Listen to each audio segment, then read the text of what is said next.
SPN brings you the best in small college football. The Satellite Program Network presents the oldest football rivalry west of the Alleghenies. Live from Crawfordsville, Indiana on the campus of Wabash College, today's game is the 91st meeting between DePauw and Wabash, and it's the 53rd meeting of the famed Monon Bell Classic. Hello, I'm Dick Martin, and all of the activities surrounding this Wabash-DePauw game for 1984 began on Thursday night in Indianapolis at the Convention Center with the traditional roast. At 10 minutes till 4 this morning, I got up in Cocoa Beach, Florida, and watched a dear friend of mine, a member of the class of 1959 at DePauw, get fired up in the space shuttle today.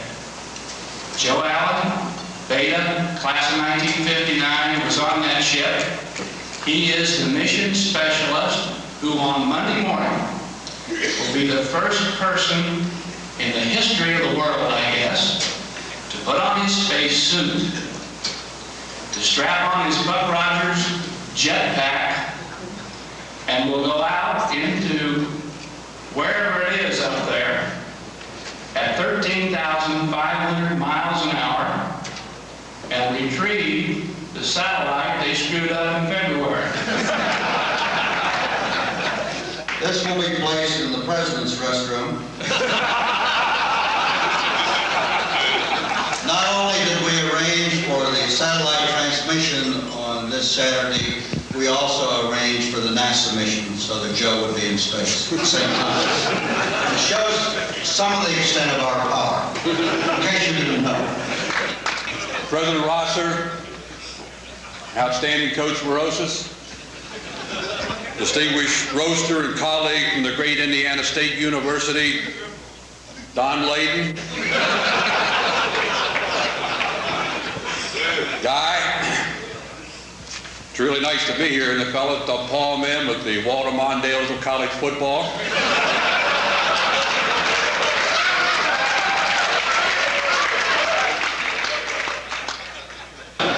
But as you all know, SPN is going to do the game, and for some reason or other, I've been chosen to do the color on the game, so I thought that in order to...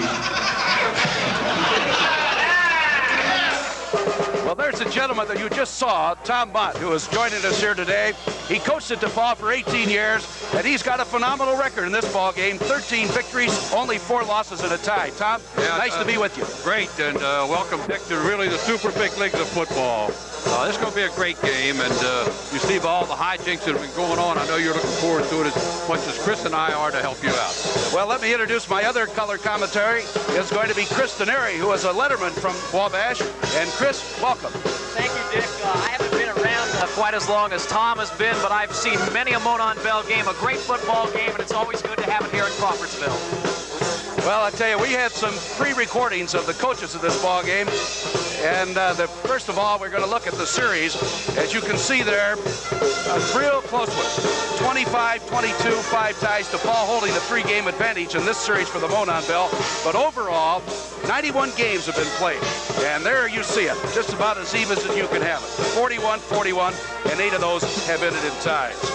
Last year's game was won by DePauw down at Greencastle, 16-10. Thus, they have the bell, and they have brought it here today. Whether they're going to be able to take it back at Greencastle remains to be seen. They have to win to do it. And there you see the last second play of the game last year that gave DePauw the victory.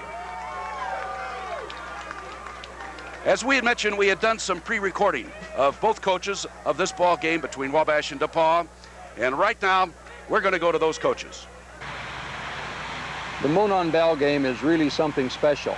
The intensity, the enthusiasm connected with the game is something to behold. You'll see some hitting today. It'll be some of the best hitting you'll see at a Division III ball game in the country. I've really enjoyed it. There's a lot of pressure involved in the game, and the students really enjoy it. The players just love the ball game from both schools. There's just a lot of competitiveness, and you'll see that on the field today. We are very pleased to host the 91st Wabash-DePauw football game on our campus.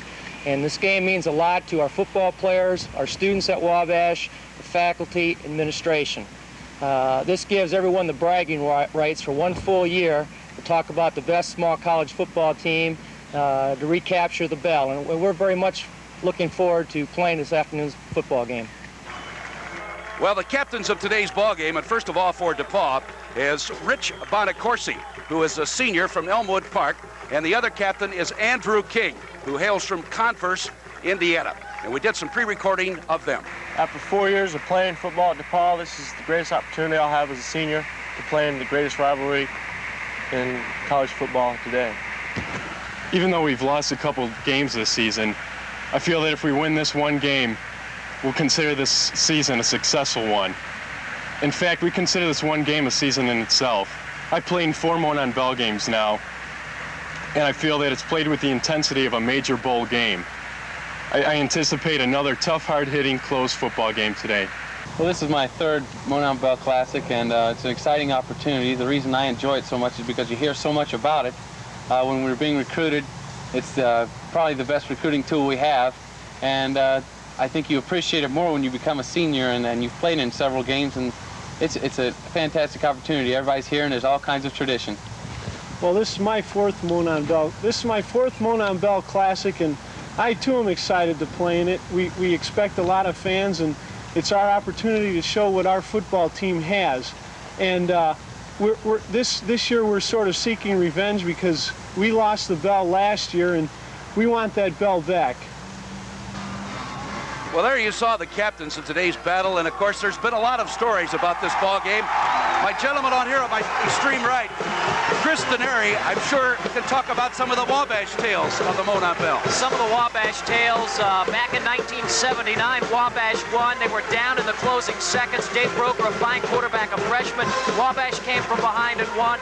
And then 2 years ago here in Crawfordsville, Wabash a 10-0 season that year, and they beat DePauw 31-6. But everything rides on this game. Whether the records are 2-7, 7-2, this ball game means everything. The gentleman on my right, Tom Mont, coached in this game 18 years, the head coach of DePauw. Tom, you got to have a lot of memories of it. Oh, yeah, I have a lot of memories, and I know that out in Los Angeles and San Diego, Denver, and San Francisco, and Dallas, Fort Worth, Richmond, Indiana, Washington, D.C., there are a lot of Tiger fans and former Tiger players looking at this game, and I know when they see it, they're going to have the memories.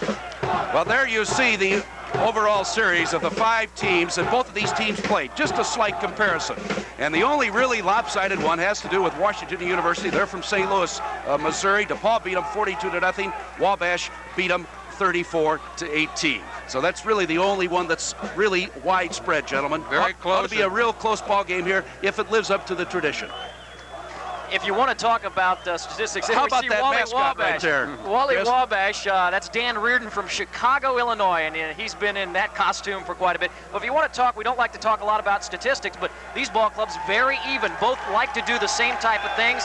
They like to run about equally the same, and they both like to pass the football, so it's going to be very interesting. Tom, here's a tradition that you don't see very often. The toss of the coin.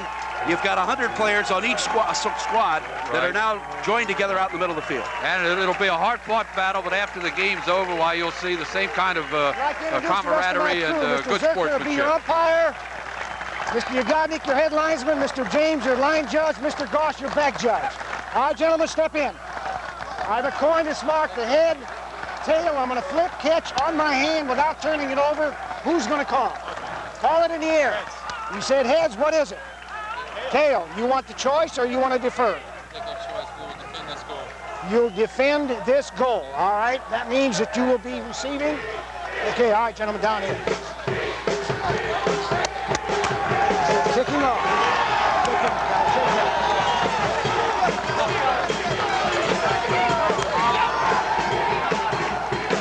Well, there you have the toss of the coin.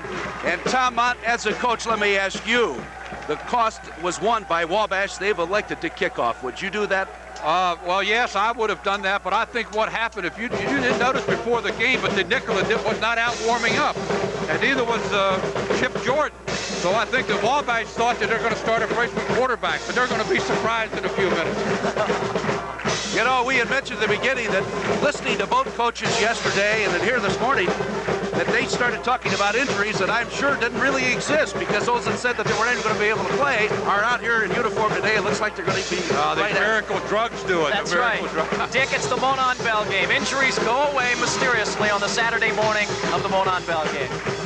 Well, there you see the crowd, and that is situated right under our SPN broadcast booth. And this is where it is, gentlemen. This is really college football, and one of the greatest thrills I've ever had. I'll tell you, Tommy, it's just tremendous. Well, somebody hadn't been exposed to Division III football. They get the idea that it's not big league, but you can see now that it is. And it means everything to these young men playing, just as it does tonight over in the Hoosier Dome.